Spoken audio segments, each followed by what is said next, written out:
Damn All it. right, listen, it's 4:10. The Canuck, he's punctual. He likes to start Well, at 4 I p.m., was but brought up. I was brought up around the military, and dinner was exactly at 6 o'clock at night. And if you weren't sitting at the table at exactly 6 o'clock at night, yeah. Anyway, it's all good. I mean, I live in a mountainous region where people don't even keep track of the time most of the time. Like, what day is it? You know? Oh, and that guy I walks got in and he says, "It sure is windy out there." And the other guy says, "No, it's not. It's Wednesday." And never mind. All right, so we got a bunch of show topics today. Mainly, we're trying to make sense of the multitudes of platforms that exist for social media. And the Yankee just shared with me that he's on getting texts from so many different platforms. And it occurred to me, like, why do you need to be on so many platforms? But, I guess that's part of the game. I mean, obviously, we all know of Facebook, and then there's Twitter, and so that anyway, the yeah. Yankees going to go through a bunch of them, and I'll probably just sit here and make stray Canadian kind of comments on it, condiments. I'll add some relish to it. Indeed, I just have to get a link in here because India now has a social media platform that seems to be getting buzz here in the West, in the grand old United States and North America. There is another country here in North America, north of us. I think it's called Canada, and there's one to the south that is called Mexico, but sometimes escapes me. Sometimes it escapes me because I'm a Yankee. Well, you never need to leave. You live in the great. You live it. Yeah. No, Americans don't ever need to know about any other countries because it's better that way. It's actually better that way for the other countries, so you all stay there. Ignorance is bliss. Is bliss. That's right. Bliss. Yeah. And that's what I'm going to do. I'm just going to go back to being ignorant. It's after easier. The show, okay? You're supposed to be expert at least for half an hour on this. Otherwise, I'm going back to my barbecue. Wow. So, yeah, we'll start off. I mean, the main aspect, social media is in crisis. You've got too many platforms. I can't keep up. No one can. Everything's, we had the era of the tech monopolies, and that's appears. I mean, it seems like, we're moving towards another massive explosion. It's like the internet is like back in the 90s, right? Late 90s, it started exploding. The web, the first version of the web, just had an explosion. And then you had the second, Web 2. That's when you had the Facebooks and all the big social media platforms, Twitter, and all the others, right? So, and now we're at Web 3, and we have all this massive infrastructure. Social media platforms are already here, but now we're getting blockchain and cryptocurrencies and IPFS for censorship. The data propagates across all the nodes. You can't, very difficult to try to erase the data. And that is a worldwide, IPFS is a worldwide protocol anyone can use. It's community-based, much like in the beginning parts of the internet where you had news groups and everything else. But everything is just too scattered. And Discord, well, I'll go over Discord later. Let me first post the show notes in the chat if anyone is interested. Show notes include all our links, by the way, for those of you. You can find them at variant-news.com anytime.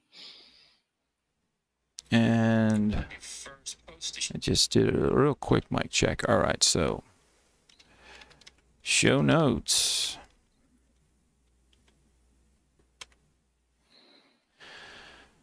So kick it off with China's microblogging giant Weibo faces delisting risks in U.S. And this is from TechCrunch. If you are into tech-related news, they've been covering it, a lot of it, for a long time. So decent site overall, I think. U.S. regulators have hastened their pace to enforce a law that could delist Chinese companies of which accounting papers can't be inspected. The addition of Weibo, the Twitter equivalent of China, to a delisting watch list by the Securities and Exchange Commission could mean other Chinese internet giants like Alibaba and Baidu are not far from facing the same pressure. In 2022, the Trump administration passed a bill designed to tighten accounting standards on foreign companies. The law, which demands visibility into the books of U.S.-listed foreign firms, especially China-based ones, has not sat well with some countries that are wary of turning over data that could compromise their national security. China was one of the few countries not fully cooperating with the SEC's Public Company Accounting Oversight Board, which was created to audit foreign firms trading stocks in the U.S. So, yeah, all of we could see a pattern here in all of these the major social media platforms in China being delisted if they are listed here in the U.S. And I'm working on a separate post on the site that is going to list all these social media platforms across the world. It's a bit of a daunting task. If you're out there, you're interested in helping me, let me know. You can contact us at Variant-News, or obviously here in the chats on DLive or anywhere else. Moving on, I've got some notes here, and then maybe one more link. Let me refresh this puppy. There we go. CCP controls TikTok to data mine and social engineer propaganda. Western economies, Chinese citizens cannot use TikTok. So that's really interesting. So, you've got Facebook that does psychological tests on their massive user base, so billion to 2 billion, whatever it is. And TikTok's doing the same, but just in really Western markets, especially the U.S. I don't think people really need to wake up to this. I do use TikTok, but I'm using TikTok because I want the CCP to know that I'm there. That's a really good idea, especially to listen to the next story. I actually tried. TikTok is also supposed to be updating to 10-minute videos because I wanted to put our classic, absolutely just historical Bizarro News, the egg farmer and the hen, which we'll discuss later. I was trying to get that up, and I could only do 3-minute video. So I'm not sure. Maybe you can only do 10-minute live streams on TikTok. I'm figuring that out, but it's a nightmare. Moving on, Russ Graham, or is he? Yeah, I think it's going to be called Russ Graham. It's an absolutely horrible name. Yeah.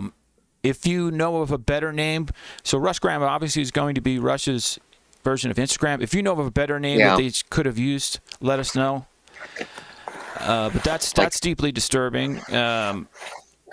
Because in reality, I think social media needs to turn away from stuff like Instagram. I think it's not one of the better social media platforms. And when Twitter first came out, I'd like to say it really was a great.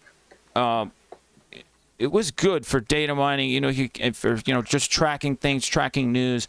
But now we've gotten obviously to the point where a certain political agenda, or you can't say certain things. It's very lopsided, and that leads to one of the other notes I have here, that Elon Musk got onto Twitter, and was basically saying, do we need a new Twitter? And then, of course, all of his followers are like, of course, Musk does that stuff just to get feedback and stir things up. And all his followers are like, buy it, buy it, buy it.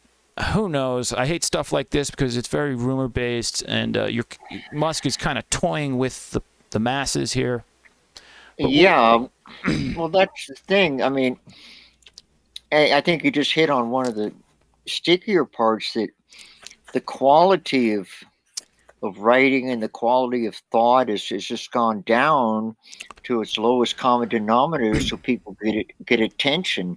Like some of the stuff on TikTok, a bunch of kids broke into their school and did tens of thousands of dollars of damage destroying a bathroom because somebody had put it up on TikTok as a dare to do that. And think about that. So the CCP. You can argue the CCP is engineering that. Well, it's not just the CPP. I mean, we'll tear them apart soon too. But and I say not just But my apart, but point is this: if all this crazy stuff is happening on TikTok, where these teenagers are doing crazy stuff, it's too massive to have these platforms where there's just millions and millions and millions of people, and it's unmanageable. There's people and there's fake news. It's just a criminal elements. We don't know what's happening. There's massive amounts of violent content that is getting pushed up, and then now AI is not there to the point where it can remove all of that stuff. So unfortunately, now they're hiring people to go through this material where it's extremely violent acts, and then those people are having psychological problems. It's a massive problem, deep-seated societal problem. It is a deep-seated societal problem, exactly, and it's a society problem. I mean, yeah, okay, regulate this, regulate that, but what the cause of this is that society in general has dropped its threshold of intellectualism, if you call it that. People used to read books, and now they want 10-second video clips. But going back to the social media thing and the social engineering that can be accomplished using social media, particularly like a situation in the Philippines, where they control the social media so good that they just got everybody hoodwinked into thinking the guy is a super freaking good guy, and he is. But not really. I mean, he kills people and he completely suppresses his opposition. So it's we can look at all the details and everything, and like I say, unfortunately, there's no particular simple solution. It's a societal problem. I think what has to be recognized is almost like a you know psychological pandemic in a way, because it's just gotten away from everybody. And like you say, now with these platforms having millions of users, the owners Billions. of those platforms, billions of users in many cases, the owners of those things, or the controllers of them, of course, they have a lot of influence, and that's discussed a lot. But I just think it's sad that society has dropped itself. I mean, I use Facebook in the winter because I get really bored and it's really remote out here and it gives me some connection to human beings. But, I know people glued to their smartphones. I see them walking down the street. I see them crossing the street looking at their smartphones to making sure nobody's going to run over them. And they're monitoring their Twitter account, I would imagine, their Facebook account, or who knows what Well, there's account. also been, just here on D Live, obviously not trying to.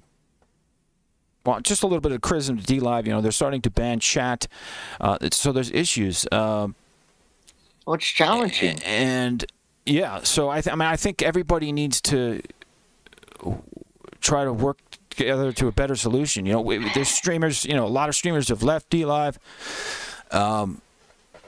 So everything is in transition, and we really need. I think for the independent people that just want to stream and have their voices be heard, it's not working what we're doing. We're just constantly moving platforms, so we have to figure out. We have to build an open platform. And I have been talking to other people here on D Live, Sour D and Tech, and a few others. But that's very much needed. But we're in the works of doing that. Jitsu, whatever. We got to figure something out because long term, we don't have a long term path.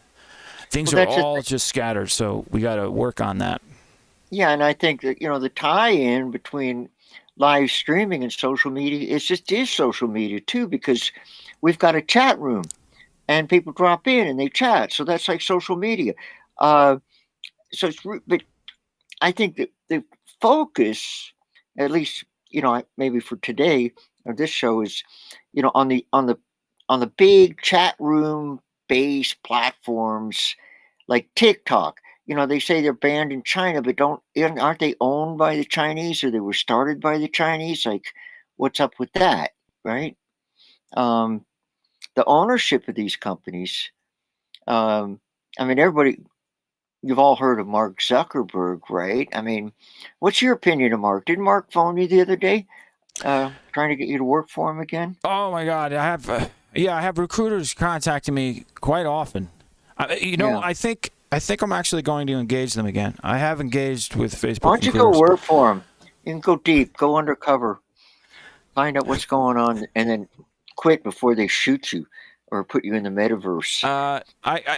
All right, hear me out. If there's All anybody right. out there, I don't know. I might. I think I'm going to engage the recruiter because I just want to get some information. Again, the last time I talked to them, they just they make it sound like it's the greatest thing in the world to work at It Facebook. is. And Of from course what it I've is. heard, you have to. Well, not have to. I mean, it's a cult. You basically go there and Yeah. you're like on a campus, like you're in college, and Yeah. they feed you, whatever you want. Oh, All they kinds feed of you. things. You want a massage, whatever. They have like quiet rooms. A lot of startups do that stuff. So that's your Yeah. work constantly. You're basically. I mean, I've worked at many startups. I mean, they just expect that. Obviously, they say, oh, it's 5 days a week, but and then all of a sudden you're working 7 days a week. Yeah. And they're calling you at home too. Uh, yeah. I think part of the initiation is they take your brain and they give it a really good washing, brainwashing. Yeah, it really is And brainwashing. Yeah. And then yeah. And now what you have in all of the big ones, Facebook, Google, whatever, it's activism. They expect you to be an activist.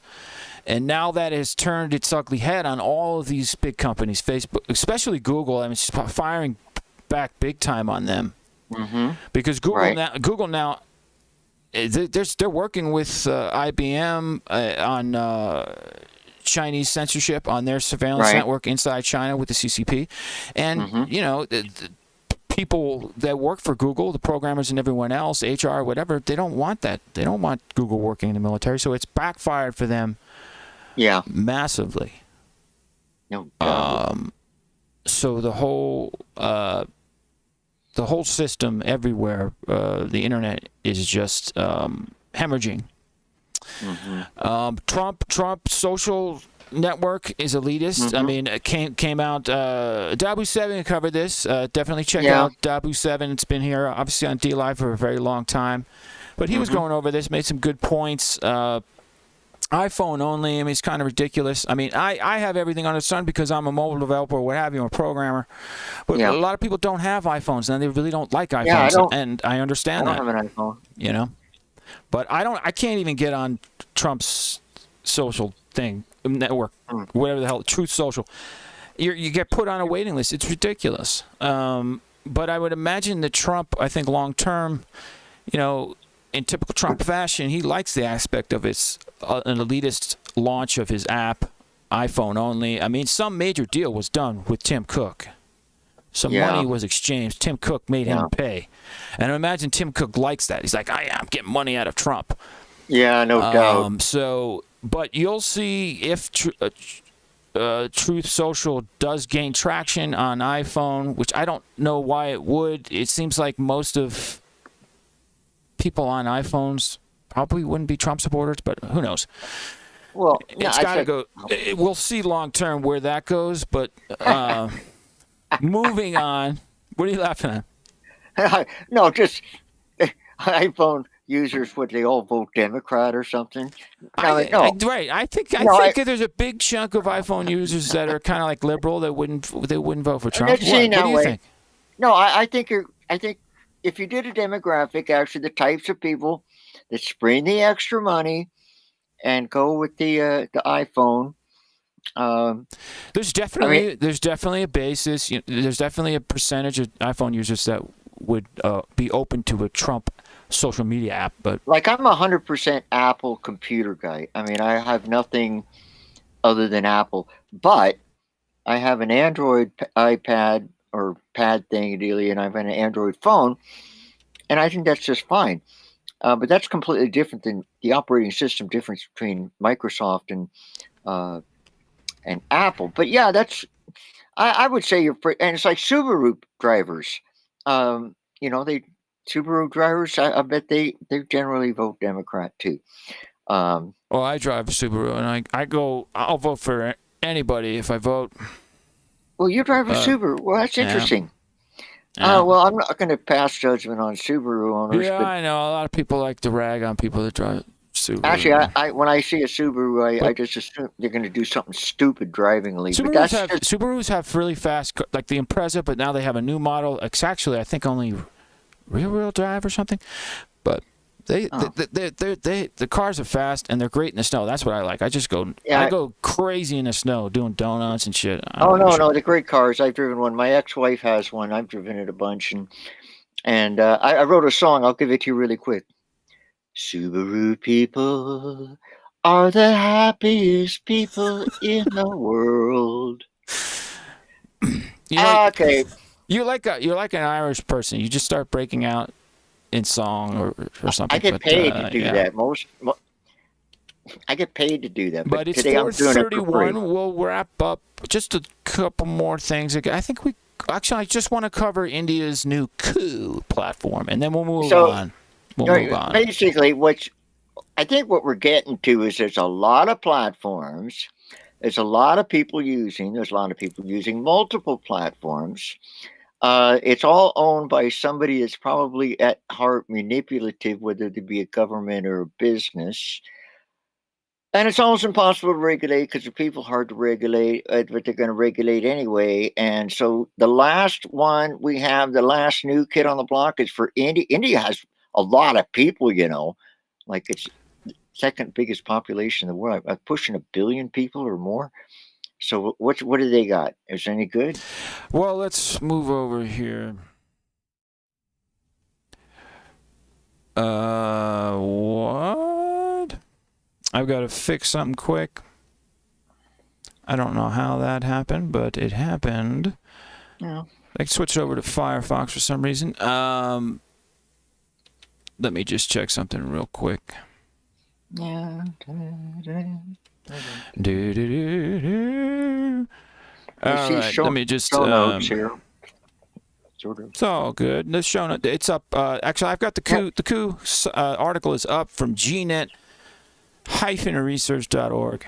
Yeah. Mm-hmm. And social media has greatly reconfigured the relationship between the state and its people, especially by becoming the primary avenue through which dispensations engage in narrative control, manage public opinion about the policy, and monitor dissenting views to forge an alignment between the interests of the state and discourse taking place on social media platforms has become an important policy imperative in recent years.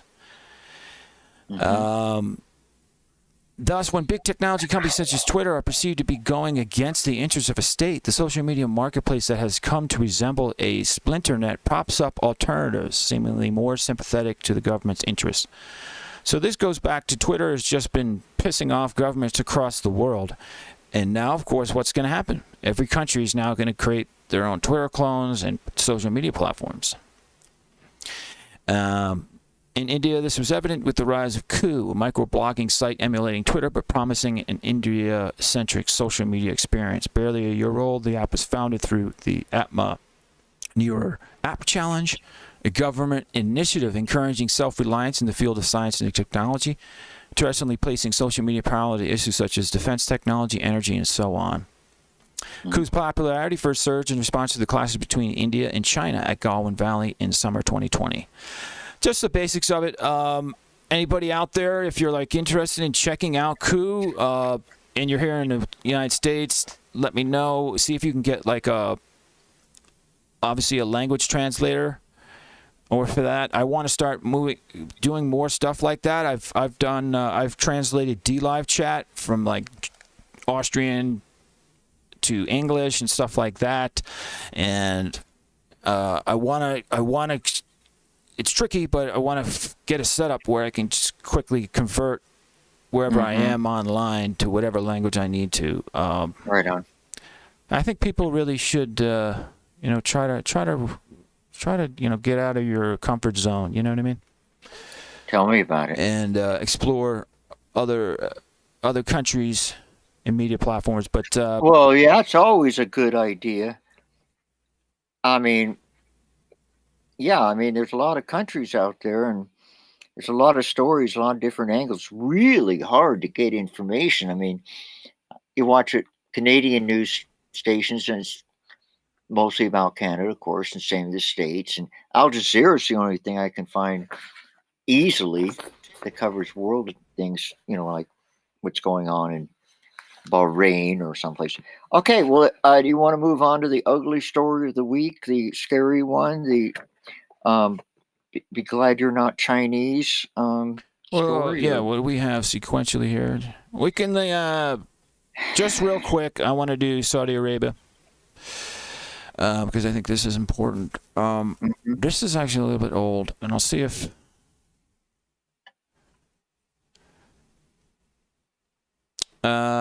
this is the basics, and of course, are we getting a paywall? Yes. Let me just do real quick. Oil price, Congress. Did I? Oh, I might have lost my archive. The archive link. Well, the basics of it, and I've got to get back to anybody out there if they've been using Archive. Archive has got a site where you can get past the paywall sometimes when if the article's old enough. So let me know if you know of services like that. But so this is from Wall Street Journal. Saudi Arabia considers accepting yuan instead of dollars for Chinese oil sales. We covered this a little bit. Essentially, oil prices just are check surging, out a little bit of with this few video, signs about a of minute slowing or so. down. Brent crude oil, the global benchmark for energy markets, surpassed $100 a barrel after Russian President Vladimir Putin ordered an attack on Ukraine. Oil has climbed pretty rapidly over the past year, and it's climbing further with Russia's invasion of Ukraine. The main reason why is there's a concern that this conflict could disrupt energy exports into global markets. The supply and demand dynamics have contributed to the jump in oil prices. And for consumers, when oil becomes more expensive, so do other goods and services. Here's how it works. There's many different ways. So that's just the basics, the economic model for oil. But the big story here is, and Canuck, you are not showing up. Yeah, well, I went away. Okay, I was very busy watching Why didn't you the video. tell me? No, I had to hook you up. Sorry, when we went to the media viewer. Now you're hooked up. All right, you're all good. Now you're all good. So I've always been all good. So, possible, I don't know, down the road. I mean, the yuan still doesn't have enough power against the dollar, but CCP is going to keep pushing this until it's going to try to get it to the value of the dollar, and that's going to be concerning because then it will have a chance of really dominating the world. So, right now, this deal might not happen, but it may. But it's very unlikely, but it may happen down the road, and they've got to be looking into it. Another big thing, and I should definitely put it in the show notes if I remember, but India is buying oil from Russia. And, yeah, I noticed that. And I'm not sure if they're paying in dollars or not, but and the United States is looking the other way. They're not saying anything. Well, so it's India's really, they're too big, I think, for the United States to, they don't want to bring it up. Well, it's really tricky because India used to have quite a close relationship with the USSR back in the day, and they're pretty good at sitting on the fence. I mean, technically, they're almost a neutral country. They're definitely not part of any military alliances. They're pretty much on their own. Right, but if they keep doing this, they're not going to get, I think, to where they need to be. Well, they know that. I mean, obviously, the thing about India, and I'm speaking from someone that spent considerable time there, it's in a constant state of crisis. So, that's probably what they're doing. They're buying Russian oil now, but I'm quite sure they're working on it. And we'll get back to this story, and it'll probably be part of our Silken Road special, which will probably happen in 3 or 4 weeks. And we're going to go in deep with the China Silk and Road Initiative, where they're basically pumping money into countries and more or less taking them over at the same time, economically at least. So are we ready to move on to the China thing, or you got? Yeah. No, just give me a second here. Yeah, we're ready. All right, I'll walk you through this. Hopefully. Yeah. Yeah, okay, the global news is what we want. China pressures activist Canada. If you want to start with the Canada thing, you can start with the American thing. I don't care. No, we'll just do whatever's up at the top. Yeah, I didn't look at the show notes, but global news. I mean, 7734158 China. I've got Putin wants the West to defeat the purpose of its own sanctions. No, that's not the one I wanted. Well, there's Chinese agents are hunting down dissidents in America. Yeah, do whatever you want. I'm just ready going to go do over the this global real news. quick. I'm just going to do this real quick. Yeah. Putin Sorry wants about that, the West folks. to defeat the purpose of its own sanctions. Vladimir Putin insisting that 48 hostile nations, the U.S., the U.K., and the EU's members among them, pay for Russian gas in rubles. The ban is more than provocation. It's a strategy to force the West to dilute the effects of its own sanctions on Moscow. So, obviously, we covered this a little bit, but same thing. And yuan is even, the ruble is even more worthless compared to the dollar. So nobody's going to do this. But there's a possibility that Putin might start accepting Bitcoin. So that's just something to watch. Could be a huge development. I think there's a big chance that he may use Bitcoin, but who knows. Moving on, we've got Russia and China going after dissidents. I don't know which one you want to start with here, Canuck. Well, I didn't know about the Russia thing. I have a bunch on China, but go wherever you want. I'm ready with my Canadian stuff. Well, we can do the Russia. I think we have mainly, as far as links, it's mainly just China going after dissidents. That's what the theme was, I thought. But yeah, but there's obviously Russia also. Oh, Russia does that too, man. They go into foreign countries and they poison people and stuff like that. But the scale and the stealthness and the methodology that the Chinese are using upon citizens and former citizens, people that have relatives in China, is really deep, and it's affecting Canada directly a lot because we have a lot of Chinese here, and I imagine it's affecting Chinese Americans as well, and probably Chinese Britons. So yeah, whatever, dude. I'll just roll with you. I don't have the show notes. I have no idea what's going on. But yeah, we're talking about China and how they come over and hassle people, and then they hassle their relatives in China. So whatever you want to do. We'll do China Uncensored. Communist Party is hunting down We're going to start at 40. And we'll do about a minute. Okay. Start right before. It's a super fun way to build your skills and intuition. I'll show you more at the end. So, the Chinese Communist Party intimidates, harasses, and undermines people who speak out against it. And it's doing it more and more outside its own borders, including here in America. Last week, the U.S. Justice Department charged 5 people with stalking, harassing, and spying on U.S. residents on behalf of the Chinese secret police. 3 of the people have been arrested in the U.S. The other 2 are in China, where they better hope they don't get in trouble for being incompetent enough to get caught. These 5 people are charged in 3 separate cases. What links them all is that these Chinese agents specifically targeted Chinese Americans. And the U.S. government doesn't like that. Members of the Chinese diaspora community, both in New York City and around the rest of the country, must be free to express themselves on politically sensitive issues without fear of reprisal from the PRC government. Our office will not permit efforts by the defendants and co-conspirators to erode the civil rights of U.S. residents on account of their Chinese ethnicity and their beliefs. According to U.S. officials, these cases show the Chinese regime is exporting its repression onto U.S. soil. Great.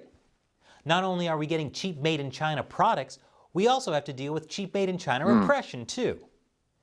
I'm going to get into the details of some of the cases a little later, because you would not believe some of the things these Chinese agents got up to. But first, how the U.S. government is framing these cases is significant. They say this isn't just about targeting Chinese Americans, it's also about undermining America. Transnational repression is part of the range of tactics that our adversaries employ to try to undermine our democracy, our economy, and our institutions. Right. Okay, well, this is good. This is good. All right, because the next article, or when we get to the Canada thing, it's stating quite emphatically that the Canadian government says they cannot do anything about it.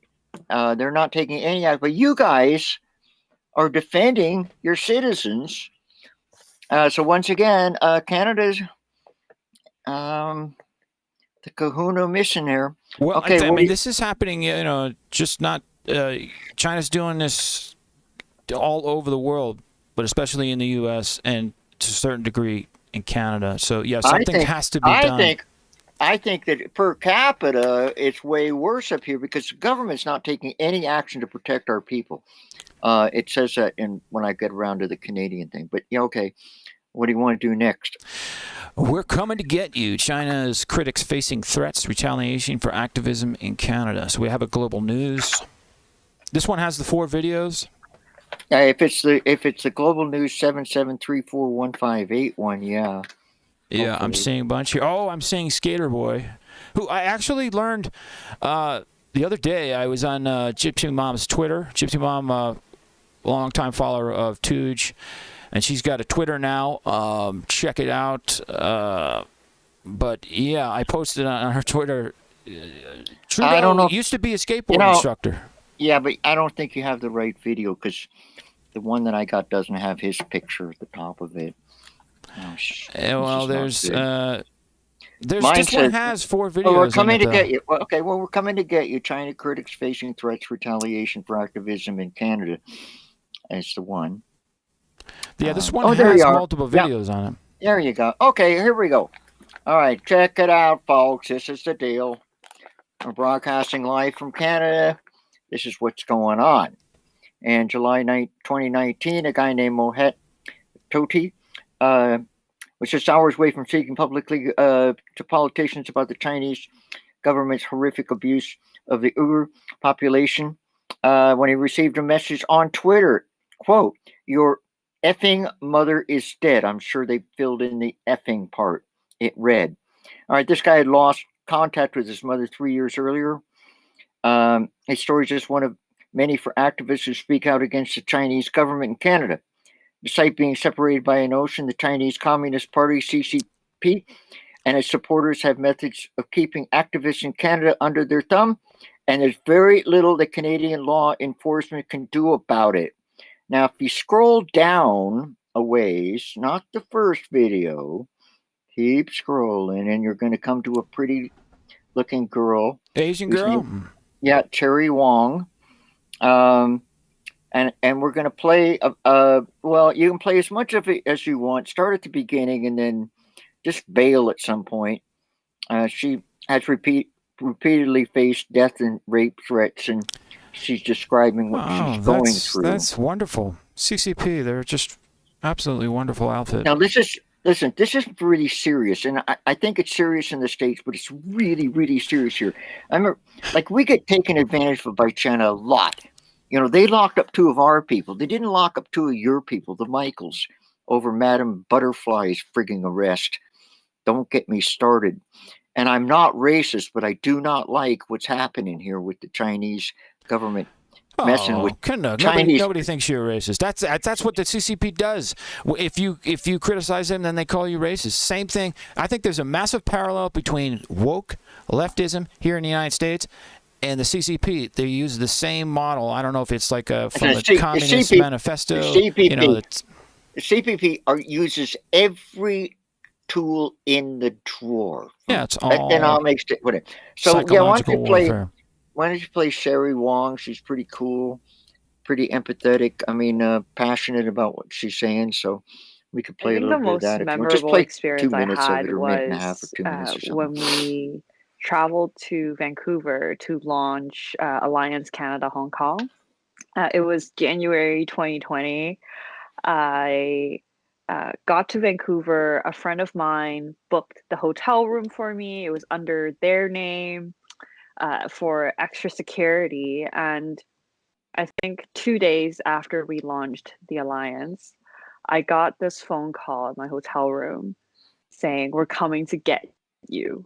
Pack your things. We're coming to get you." And they just kept repeating, "We're coming. We're coming. Grab all of your things. We're coming to get you right now."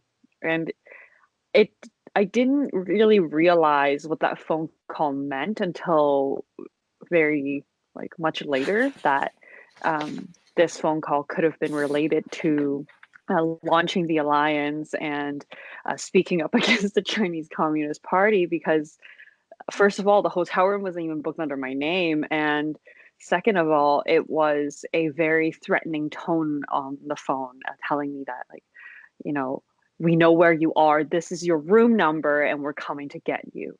After that phone call, I hung up, I sat in my room and just started shaking, and realizing that I could be in very real danger and not knowing what to do. I knew calling the police wouldn't really be an option because there wasn't really a real criminal threat. It was just someone saying, "I'm coming to get you." And that shook me to my core. And I did call the police. I did call the Vancouver police, but there were nothing that they could do for me aside from, well, we'll record the incident, but there's nothing we can do.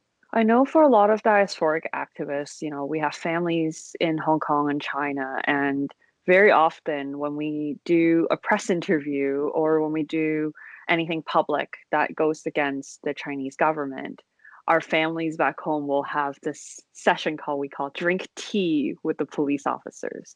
They come and knock on your door and say, "We're coming in to talk to you about your family in blah, blah, blah country who said."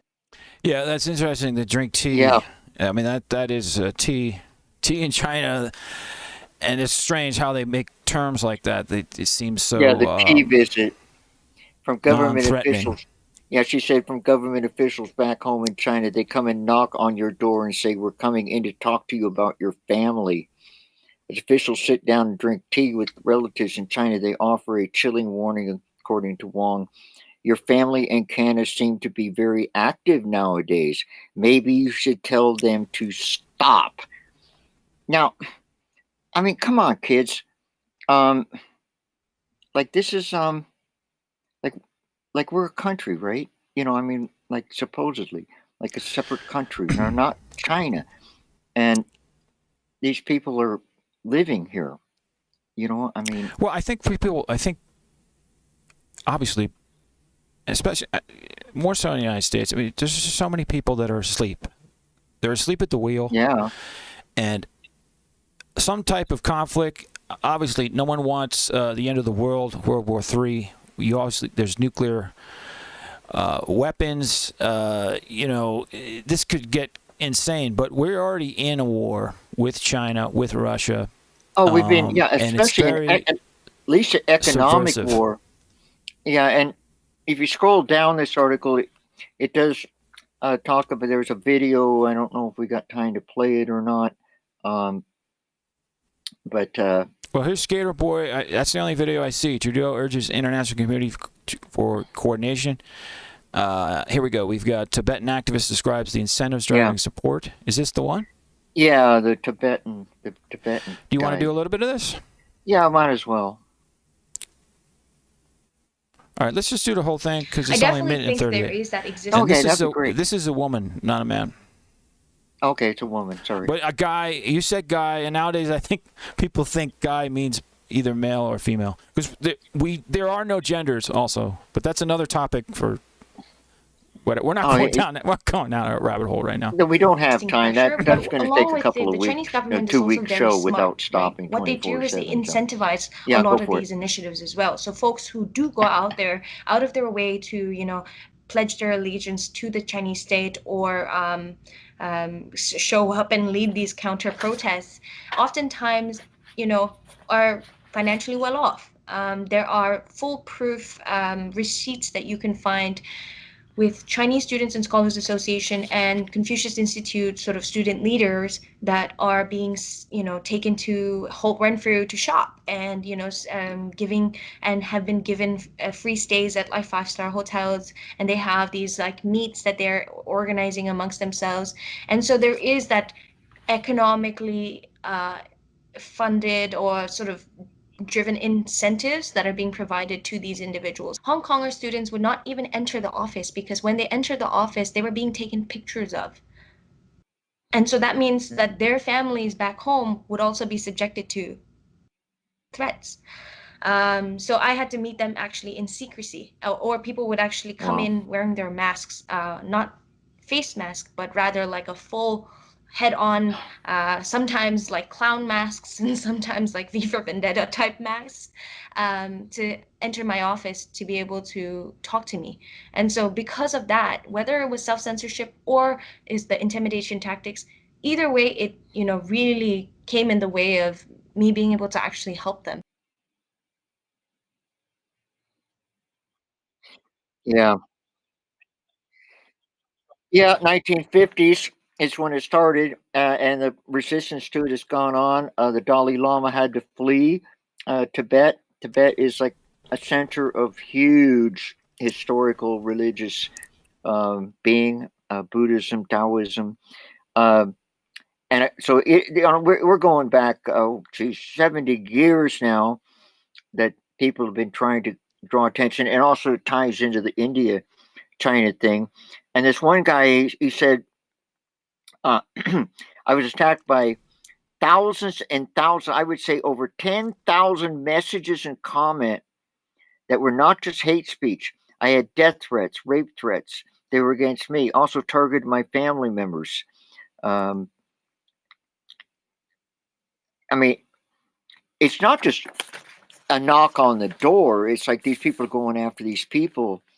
And according to CSIS, which is our equivalent to the CIA down there, Canada doesn't have laws against clandestine foreign influence.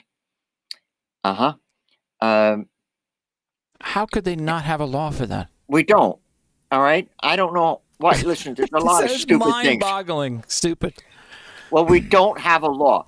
We do not have a law that quote unquote clandestine foreign influence is allowed in Canada. Harassment, open, and there's nothing. This guy went on. You know what? Maybe. I mean, okay, check it out. This guy, he had cars parked outside his house for weeks, and no one, neighbors recognized. Individuals have come to his front door in Ottawa asking questions about his activities.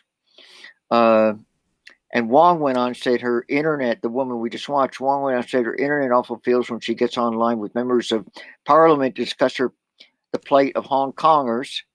Chinese officials continue to visit family members back home in China for tea. They often do so after individuals like Wong speak to the media. She said, to this day, the Tibetan guy says he still doesn't know what happened to his mother. Because we started with that guy with his mother. Your mother is effing dead. This is disturbing stuff. And then we got another YouTube video, which I think is on subject. I imagine it is. I gotta increase the lights here. Hold on. Okay, Google, set smart strip to 80%. Sure. Setting smart strip brightness to 80%. Okay, Google, set den light to 80%. Okay. All right. So what are we doing? Well, there's a YouTube video, and I think it's on subject. But if you started at a minute, 55 seconds or something, and watch for a while, and then I only got one other thing, which is just text, so you don't. Wait a minute. So yeah, there's the YouTube video, and then there's the Globe and Mail.com. Yeah, but article harassment. Yeah, play the video. It's pretty good. You can start about 50 seconds in though, because the guys they're just BSing until then, I think. You want me to start from the beginning? No, I'll start about 50 seconds if you can. And what do we want to do? About 2 minutes, 3? Yeah, I got to 3 minutes. Run to 3. All right, rock and roll. In jail, charged with destruction of an archaeological site. Arriving back home, she received a hero's welcome from Toronto Tibetans. She says that her activism against the Chinese Communist government really took off 2 years ago when she was elected president of the University of Toronto. Hold on a Scarborough second. I've got a. Student We're Council. not on media view. Yeah, my keyboard's. She received more I got than Bluetooth issues. Hold congratulatory on. messages. It's oh, not. Man, you better see the dentist. You know, when a tooth goes blue, it's dead. Yeah. Oh, man. I'm sorry to hear that. That's expensive. Indeed. All right, try it again from I'm the going top. to do it from 48. Arriving back home, she received right, a hero's welcome from Toronto Tibetans. She says that her activism against the Chinese Communist government really took off 2 years ago when she was elected president of the University of Toronto Scarborough Campus Student Council. She received more than congratulatory messages. Along with that came thousands and thousands of threats, death threats, rape threats against me, my family members, simply because of my Tibetan identity. One guy actually wrote a rap about how he was going to rape me in Chinese or Mandarin, and then said, oh wait, you wouldn't understand that, so let me send it to you in English, and then translated it and sent it to me in English.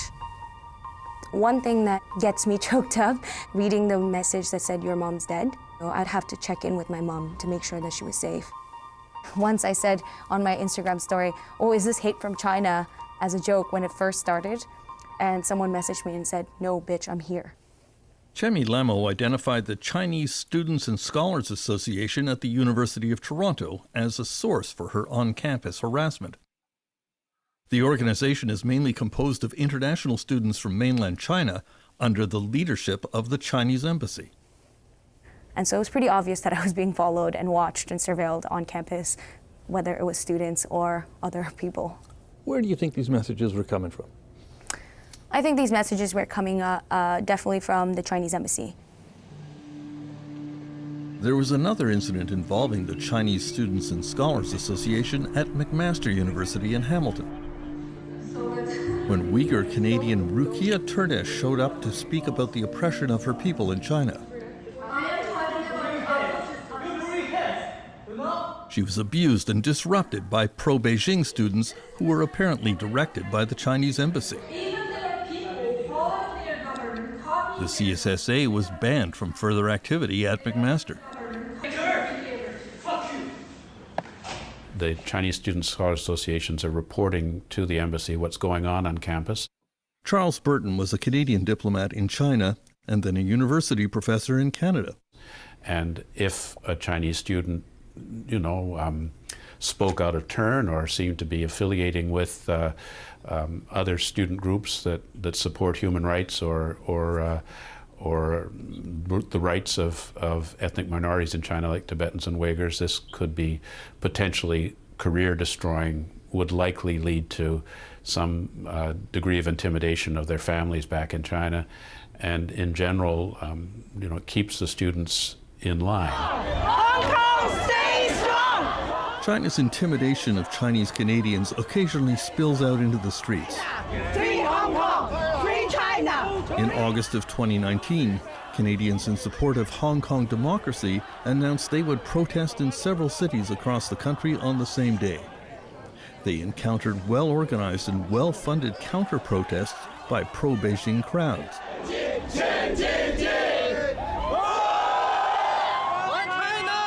In Halifax, Toronto, and Vancouver, the pro-Beijing protesters carried the same printed posters, the same brand new China flags, and shouted the same slogans.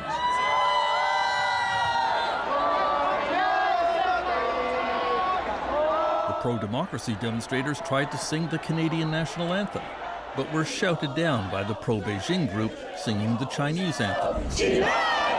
So what is going on?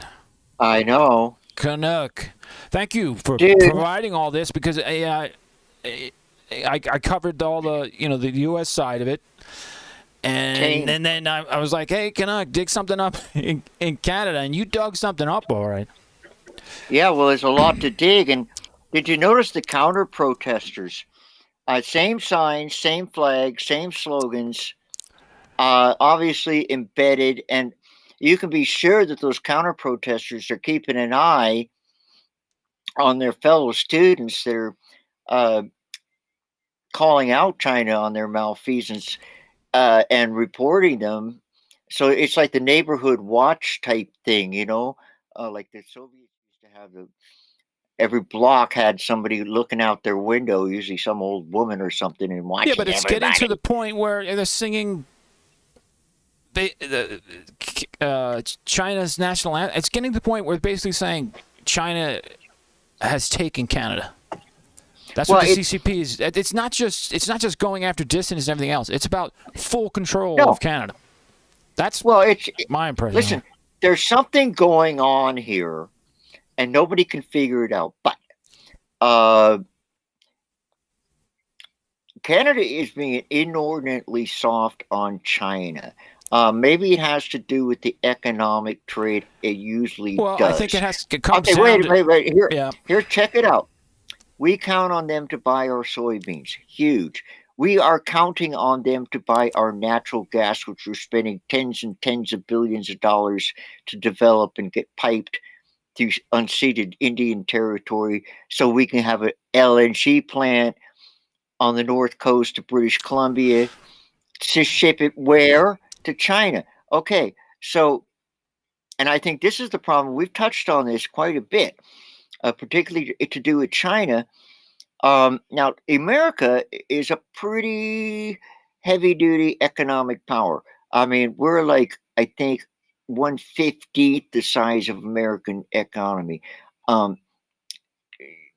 that's no excuse.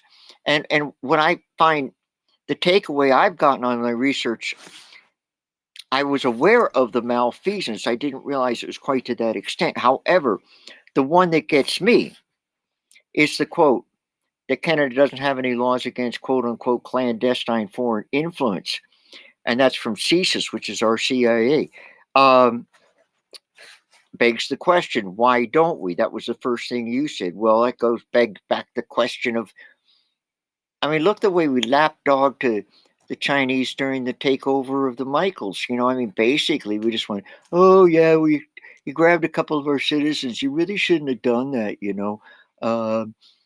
I mean, we didn't, no trade sanctions that I know of, no, not getting up every single day and browbeating them over it. They basically would mention it. Well, the two Michaels. Well, I'd say, see, the states made us take Madame Butterfly into custody, and she's under house arrest in a $16 million mansion in Vancouver, and our guys are over in an unheated room with the lights on 24/7 for over 2 years. Yeah. So there's something going on here. We all got our problems, but I think that it's a, and you know how much of an issue it is here in Canada, pretty much to the normal people, like hardly any. It's not even. It's not even on the radar. From what you see on the mainstream media, the main, you're not seeing any coverage of this, right? No. And that goes back to the whole hands. I mean, I think the Canadian government's scared of China, and they don't want to upset them, too. So it's like, and I like the fact that it's so under the radar. It's going to come to the point where they can't keep going. China's going to keep taking more and more advantage of us. Yeah, it's about resources. It's all this whole century is all going to be about resources, everything. Yeah, China's buying up farmland in the United States. Why do we allow this? Why do we allow them to buy farmland? I mean, here we've got mines, like big friggin' mines here in Canada, owned by Chinese. They own all kinds of stuff. They wanted to take.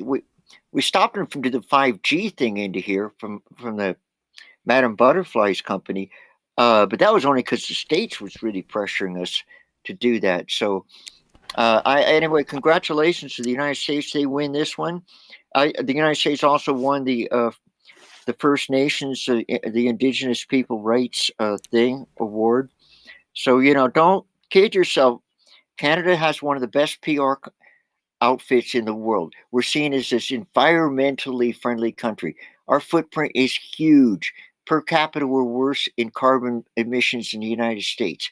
Okay, what else? We're tearing apart our old growth forests. It's a myth, people. It's a myth, okay?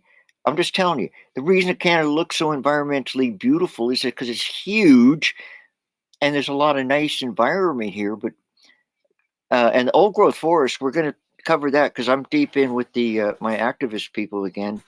We're trying to stop the old growth forest here, the last remaining. And I just finished a video, blockades. We got blockades on the logging roads and stuff like that. Yeah, well, we had that spring fireside chat. I mean, you really have a nice, where you're at. It's absolutely beautiful. Yeah, well, it shows you what kind of trees grow around here. You got to preserve it. I mean, I can preserve my 1.5 acres or 2 acres of trees, and that's wonderful. Meanwhile, those same trees used to grow all over the place around here, and they've all been made into toothpicks and 2x4s. And you want to hear more malfeasance?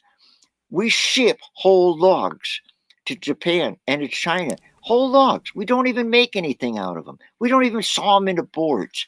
We ship them to them so they can make all the money. Make prefabricated friggin' shelves and stuff like that, and then send it back to us and we buy them. Everything is shifting now. Globalization is taking a hit, man. Globalization taking a huge hit. Either we get self-sufficient regionally, or we just go into complete chaos, because that's our only. No, I've been advocating that all my life. Grow local, produce local, buy local, stay local. I mean, the carbon footprint of moving everything from China to here and then back again, and then back over again, and then refabricating it and then send it somewhere else is ridiculous. And the system is now failing. And we can thank Vladimir Putin, because he's a Pukey boy. He's aggravated the situation, maybe to the point where things are going to have to change. We'll have to see. But China is so much more a thorny situation, because I'm alluding to the Canadian situation, and American, for that matter, of our economic ties to them. So until people get... Well, we've got a few more links. We also have Sour D in the chat. Hey, and he's throwing lemons around, and that's appreciated. Thank you for the lemons. Baby. All right, so let's take a look at the links we have. We have the Globe and Mail. We have this article, Harassment of Hong Kong Activists. Globe and Mail, I'll just read out of that, okay, because it's just an article. It's about a Hong Kong guy. And her name is Ms. Lee, 32 years old. A fresh start for her in Canada. Does not mean any harassment attack on the Chinese Communist Party and its proxies each day. Ms. Lee, L-A-I, is subjected to a torrent of abuse when she opens up her social media account. She receives dozens of missives daily full of foul words and misogynistic attacks. She's been sent video clips of beheadings. This woman is being sent video clips of beheadings. You are such a shame for a Hong Konger. Be careful you don't die in an accident. One recent message said. Charlie Wong, Executive Director of the Alliance Canada Hong Kong, an umbrella group for Hong Kong pro-democracy activists in Canada, said they and their supporters are particularly targets for intimidation. He said harassment of dissidents in the diaspora never stops.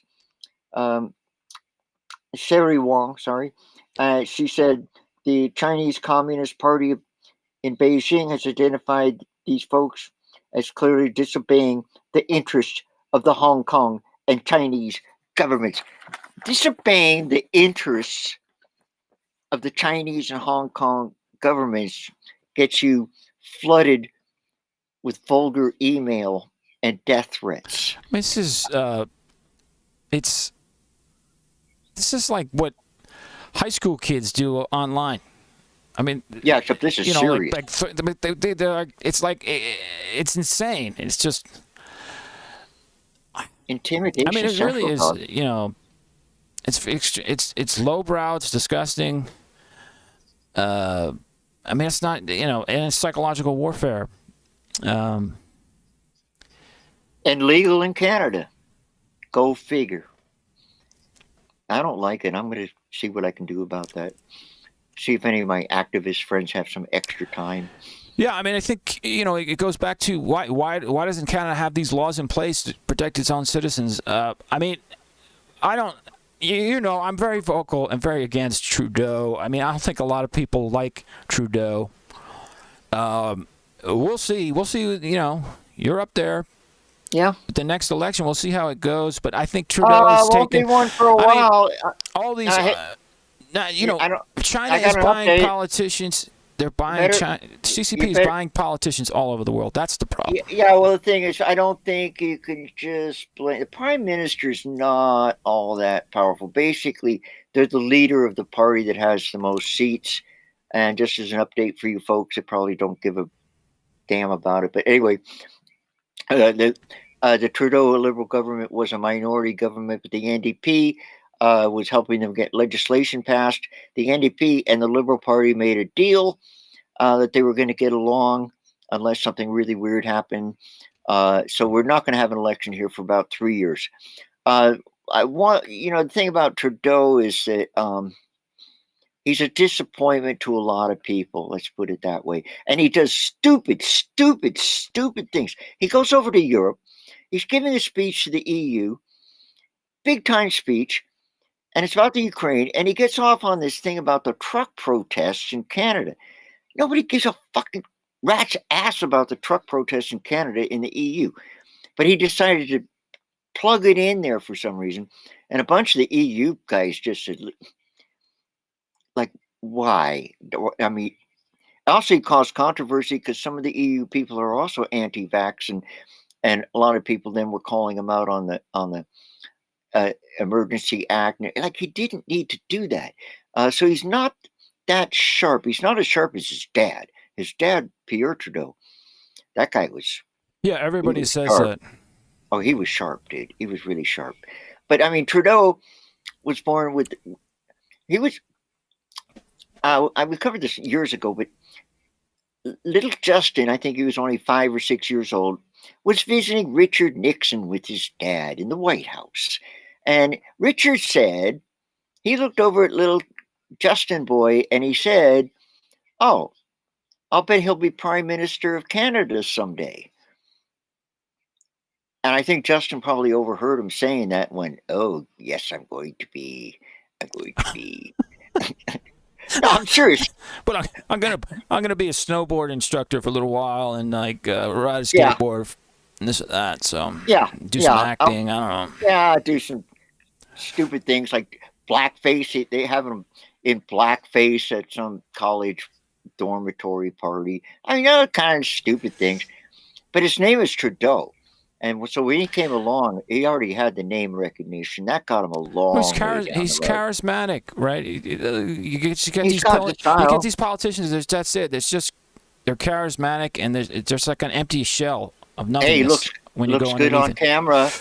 Hey, you got to admit, our prime minister looks better than your last few presidents, Yeah, I mean, he looks like a Barack woman. Barack was pretty good looking, man. But I think Donald was a bit on the large side. I want Donald's hair. I'm going to work on it. I'm going to do it like a Donald Trump look. Donald Trump weighs about 3 times what I weigh, which is maybe twice as much he could get away with. I don't know about the hair. And I mean, Joe Boy, I mean, he looks all right, but he's like almost 80 years old, and even I don't look as good as I used to. I mean, I'm not going to be on the cover of GQ. Okay, well, that's all I got on. But I'm serious, people. This one's got my goat, so to speak. The Chinese interference, because these are my fellow citizens. All right, because I'm a Canadian, and well, I am now. I mean, I used to be American. I'm still a bit of an American. Don't worry, but. No, this is not good, and the fact that we have no laws against it.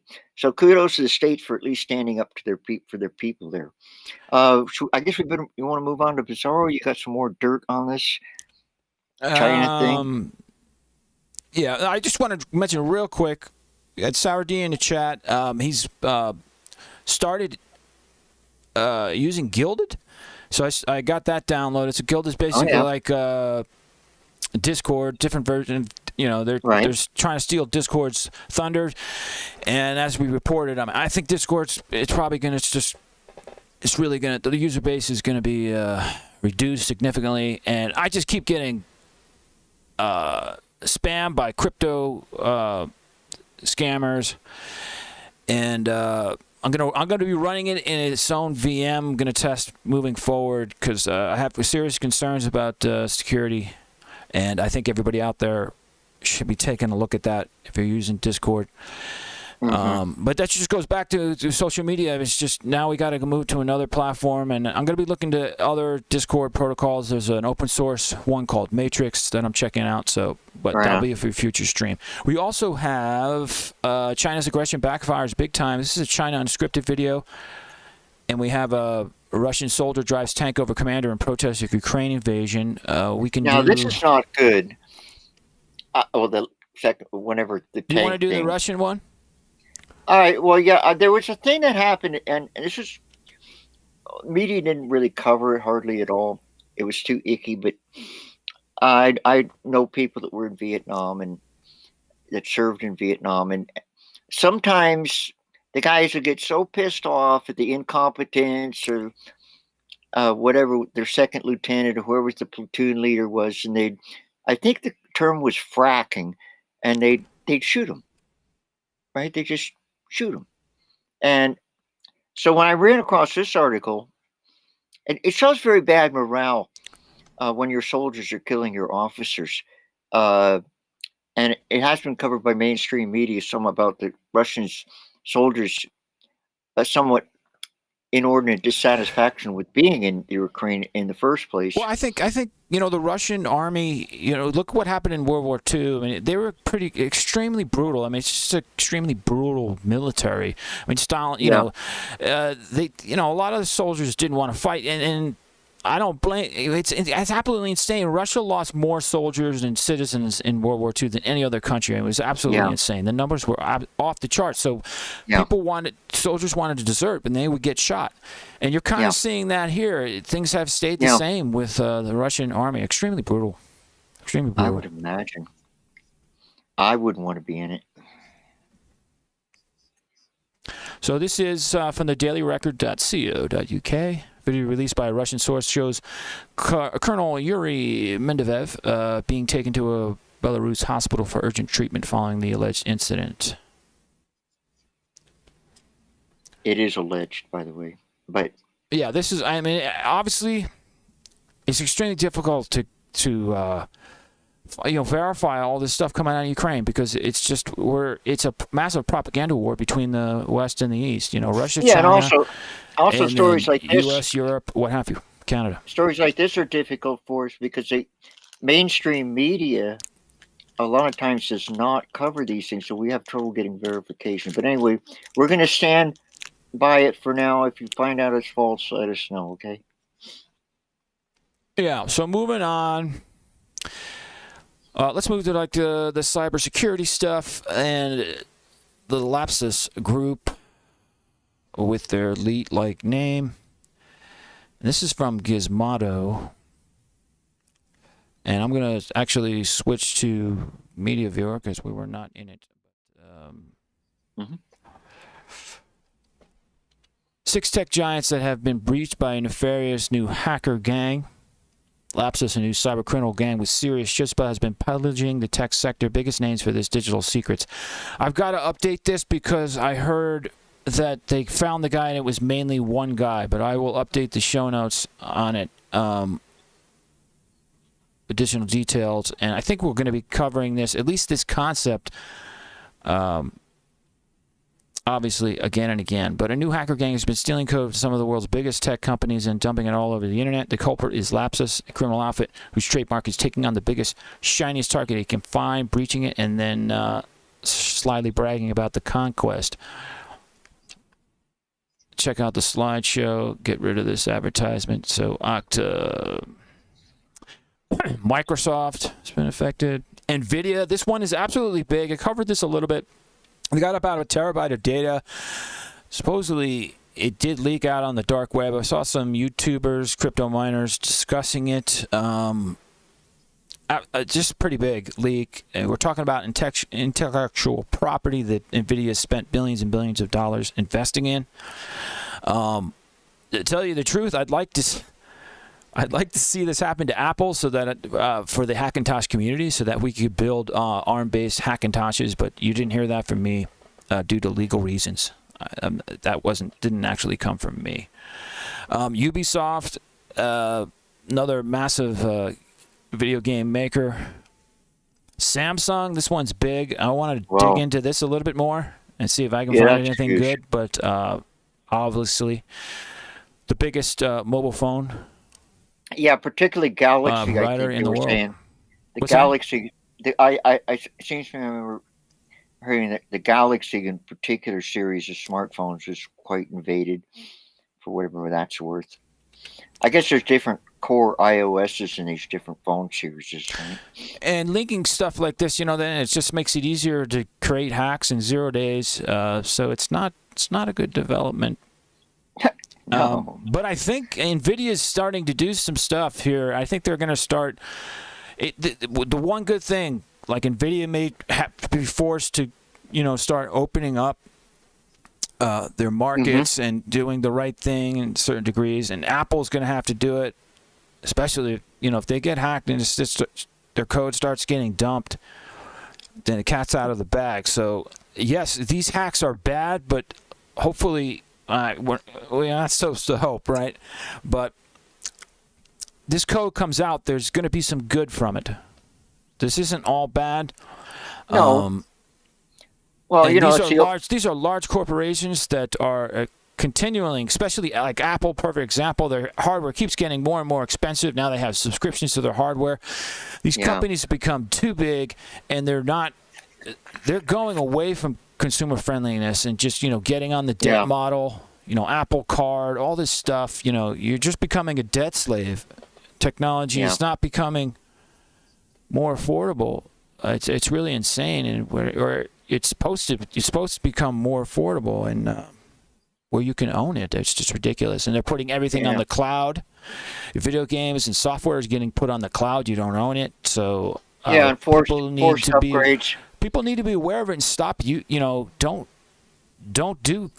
I'm not going to do cloud gaming or anything like that. Subscription-based software I shy away from.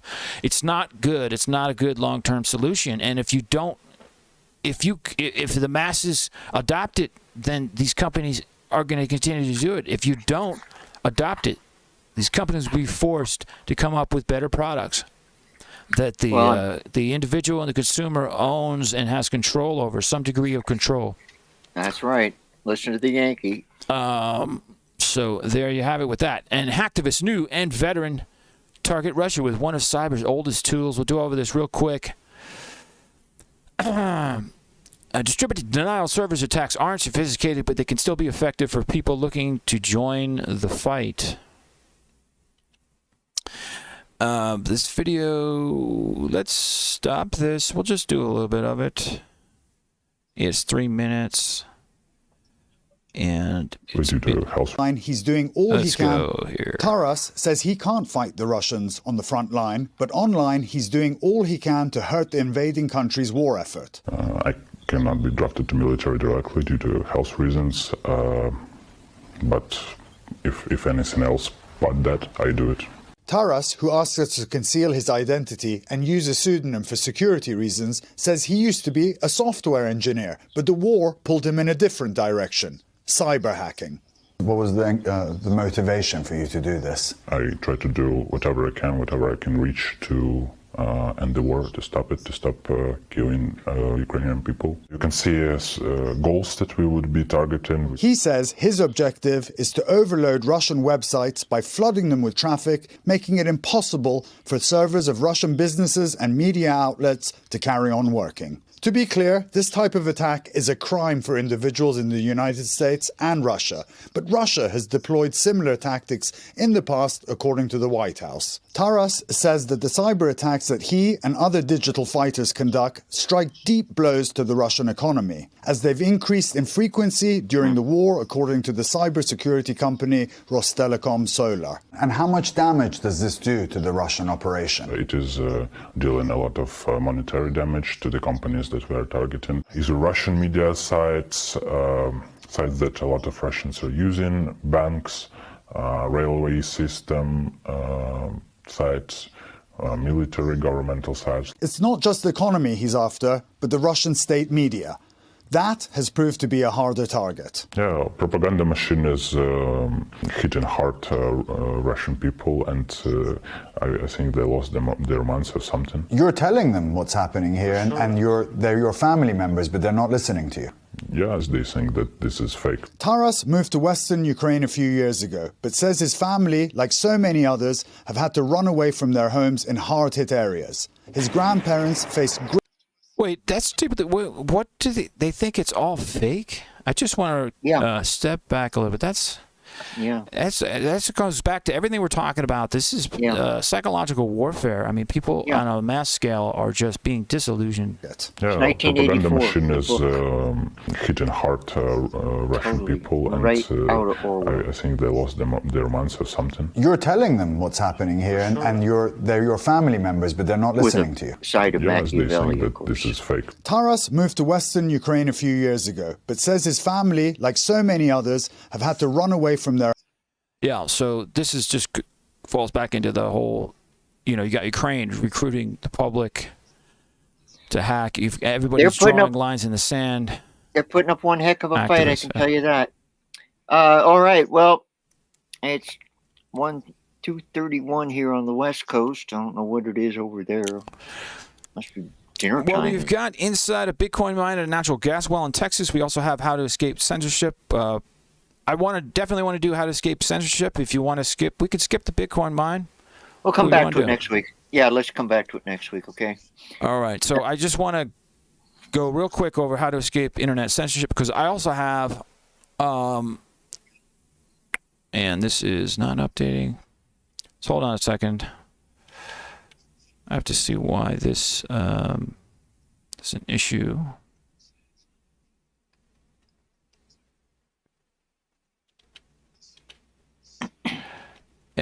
Web cache issue. There we go. This last article is very interesting. We'll get to it. Get these two first out of the way. How to escape internet censorship. This is an interesting article. Really, we're getting to the point where definitely people in Canada and the U.S. can look into doing stuff like this, but it just has the basics of it. I think people need to start. Obviously, proxies are not recommended. Stay away from HTTP proxies. Those are very basic, unless it's SSL encrypted. This one here, shadow stocks, I want to check out. Let's just do something real quick here. A fast tunnel proxy that helps you bypass firewalls. Anybody out there, have you checked this out? Have you used shadow stocks? I'm going to look into it. It's all open source. You can hack it, do whatever you want.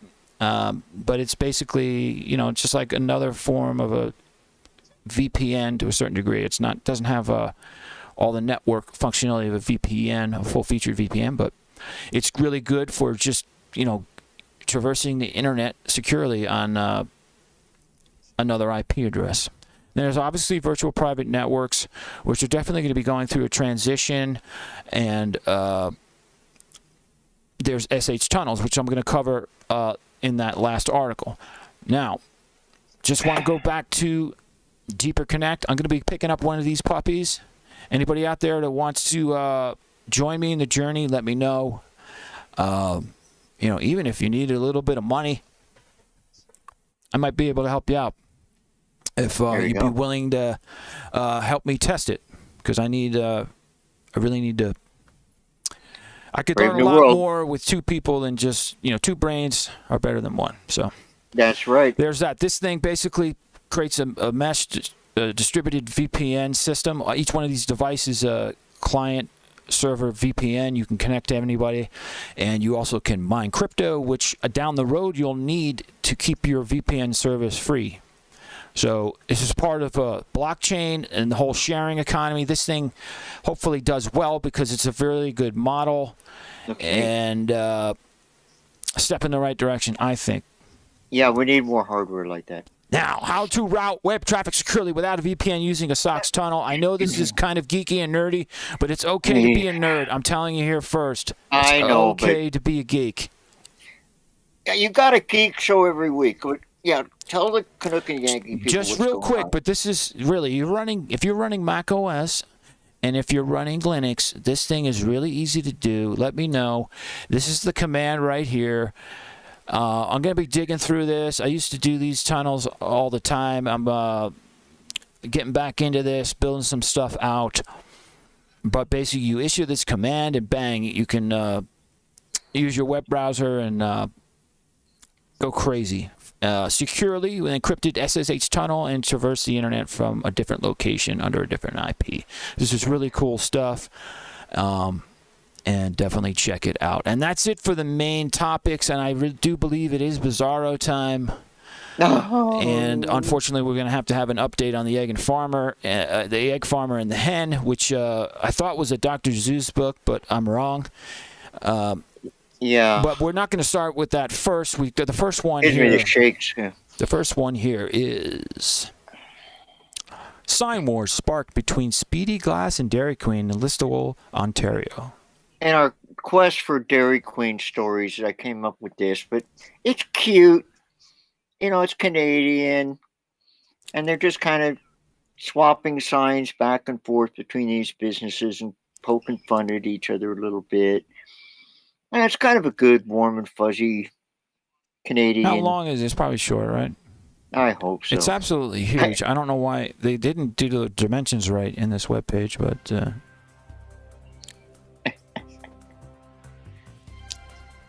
don't have any idea. I think it's in Ontario or something. Yeah, it is Ontario. Mm-hmm. Fire up the grill. We're about to toast your buns. Our ice cream is smoother than your lines. Wow. Yeah.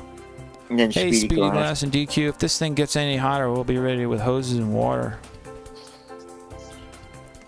Oh, and PFD stuck their hoses in. We thought you were sweet, now you're just getting salty. Wow. Salty like our pretzel sticks. Hey, CTV, do you think this will go global? Some have schnitzel, others have ice cream, but a ride in our truck is everyone's dream. Speedy Auto Glass, the war is on. Let's battle. That's Canadian. I can't That's our read idea that of one. That's no our cracks in our glass. Boo. Fires hot. Speedy has glass. Take her to Vex to get some schnitzel. And that's it, I think. Yeah. Yeah. Yeah, like I say, Finally, as Canadian, that's the level of aggression that we have in a lot of Canada. We're back in Ontario again. Ontario police chased 3 adorable piglets around Highway 17 for 45 minutes this morning. Yeah, that's a police incident here in Canada. Yeah, our police have to deal with these things, and piglets, cops chasing piglets. Listen to this article. I don't know so they have no video, but there's the little piglets. No, there's no video. They're probably a little hard to see, but you can see them there. The little piglets. Yeah. Are they in the back of the police car? Little little things. Yeah. They don't imprison little piglets in the back of the police car. They're napping. They were worn out from being Highway chased. 17 looked like a scene from Babe, Pig in the City. This morning, as the police officers tried desperately to round up 3 stray piglets that were running around just half a kilometer east of Schreiber. Schreiber, Ontario Provincial Police said in our city they were called to the area after receiving an odd report about pigs on the road. When police arrived, they found 4 small piglets. However, a spokesperson for OPP said one of the piglets was badly hurt, and an officer on the scene ended its suffering. Oh, that's too bad. I hope they at least make. Can you make bacon out of little piglets? Probably don't get as much, but I like bacon. Everybody likes bacon. The officers managed to herd the 3 other piglets off the highway at a truck pull-off. However, the little piglets were exactly eager to cooperate. And according to a tweet from OPP Northwest Region, officers had to chase the group down for 45 minutes. So That's there you go. Yeah. Maybe next time we'll have video for a piglet bizarro, but nonetheless, Yeah, we'll move on. And I don't have a link for it because I don't want to bring up any imagery from this next story, but we do have updates on the egg farmer and the hen. Yeah, this goes into, for those of you devoted listeners and followers of the Variant News show, Canuck and Yankee, I found this story about a week and a half ago. We made calls to the hospital. The Yankee called the ASPCA, except they aren't the ASPCA. So what's the update? I wasn't there for that call. What happened? Well, I just want to preface the basic graphical imagery for you here of the story. The story is that a chicken was found up a drunk guy, naked guy. Egg farmer. From Shelbyville, Indiana. Supposedly.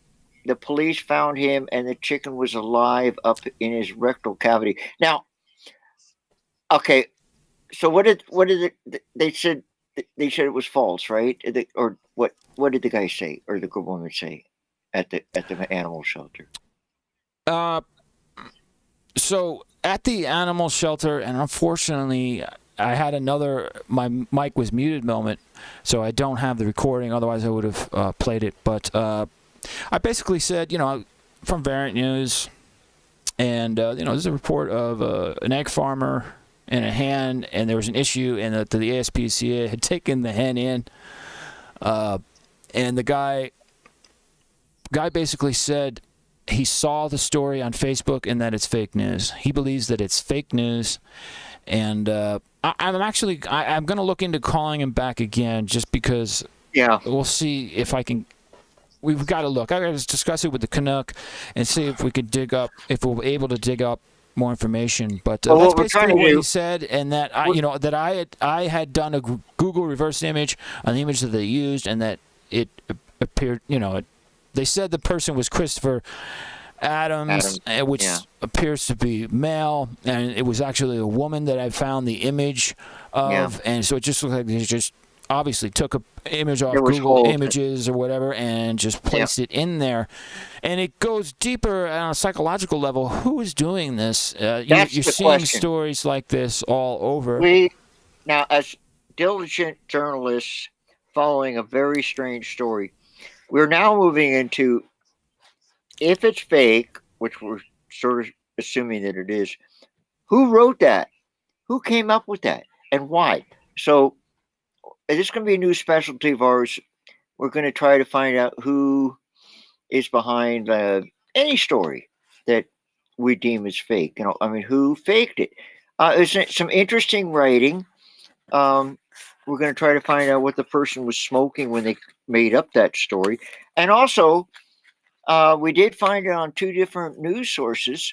New Jersey paper. No, there was multiple. I would say at least 4 or 5, but I think that's the next stage. How many news network, platforms pick this up, and why? Why are they doing stuff like this? It's obviously this story it's extremely absurd, and it's also kind of extremely disgusting.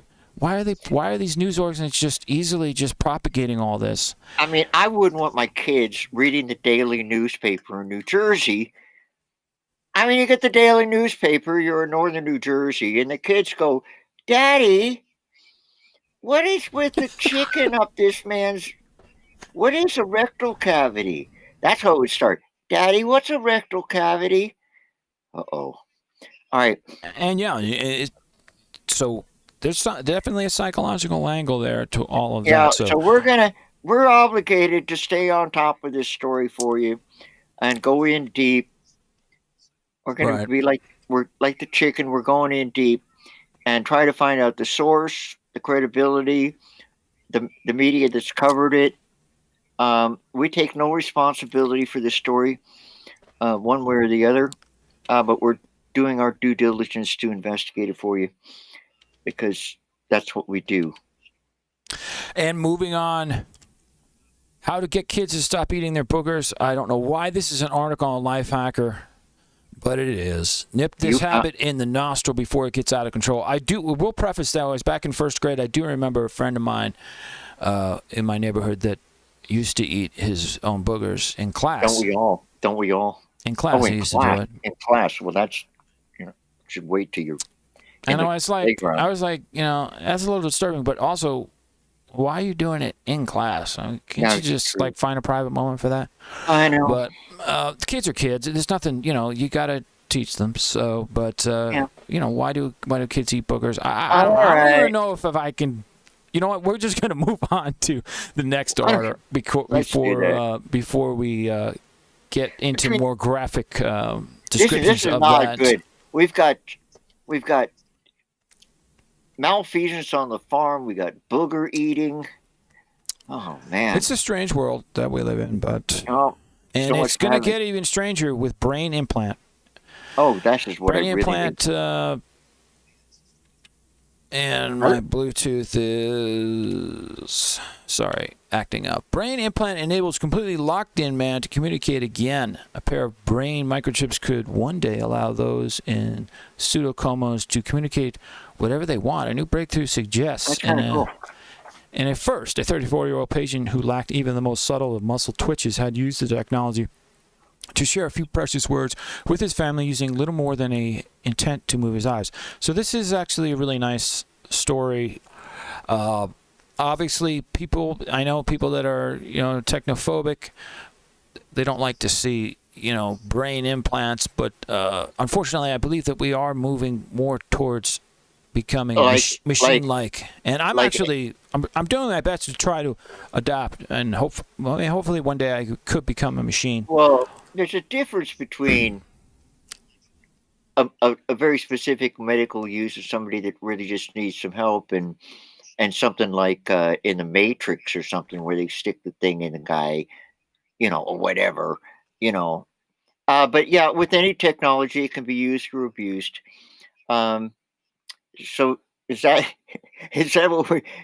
enough media abuse for this week, or we got something else? We have one more, I think. Yes, we do. We have YouTube. I'm not sure what this is. All right. Yeah. All right. This is the one that you sent. Canuck truck drives away after tornado flips it in Texas. Yeah, this is hard video to see, but it's really quite the story of this kid. He was apparently coming back from an interview at a Burger King to get a job. He got the job. He's on his way home, and he kind of flipped out. Now a tornado flipped him out. All right, well, let's hit it. Some crazy video from Texas Monday when a tornado tore through the city of Elgin. Watch as a truck is flipped by a twister. Look at that. But then it's blown right side up. And yeah, there's a guy in that truck. The person in that truck just drives away. No way. Yeah.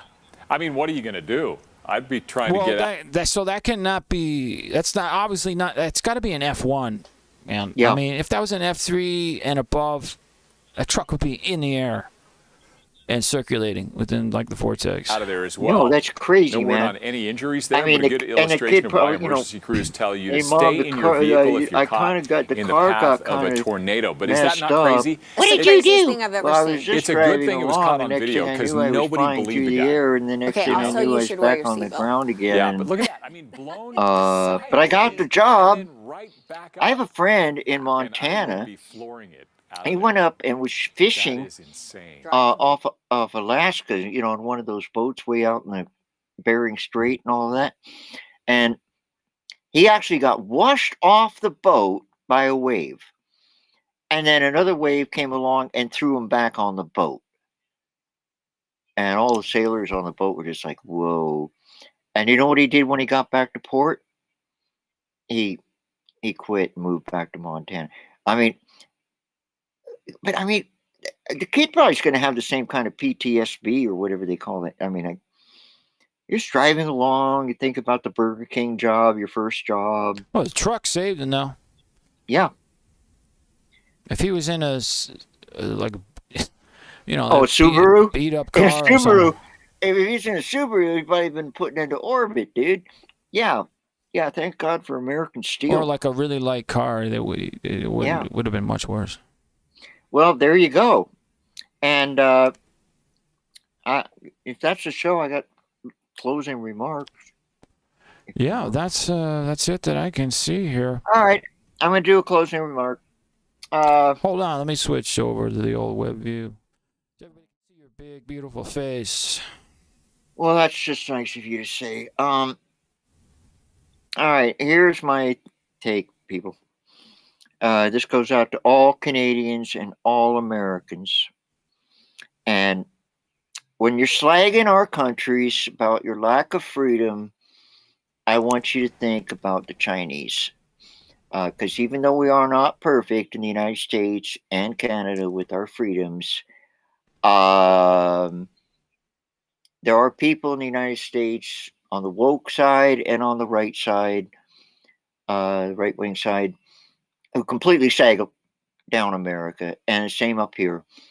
And okay, have some pride in our countries, make it better, and don't just sit around and complain.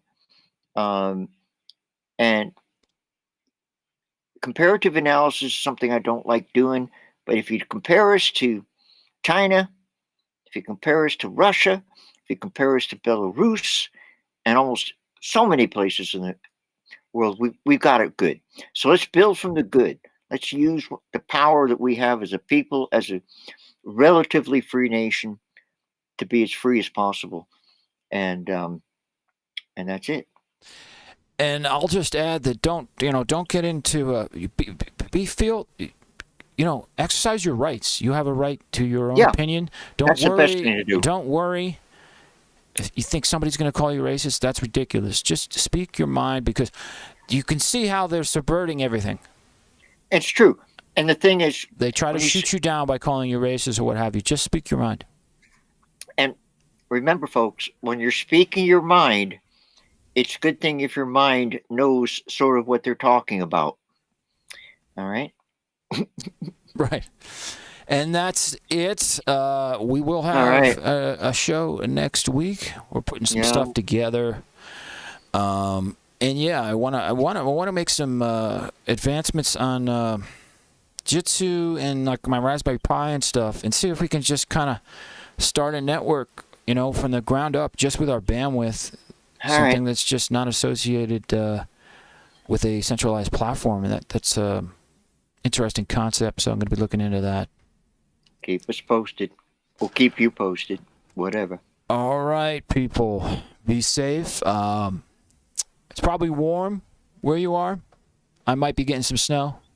Who knows? Maybe I'll do a live stream. It's warm here. I actually just want to end the show. I did. I get some. Check out my DLive replays and on Twitch. It's on Twitter and all that. But I caught some intense rain and lightning strikes on 684 on the highway. Right. Really intense. I mean,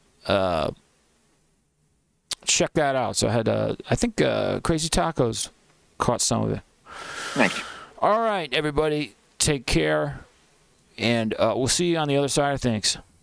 Yep. Be good. My tree. I love my woman.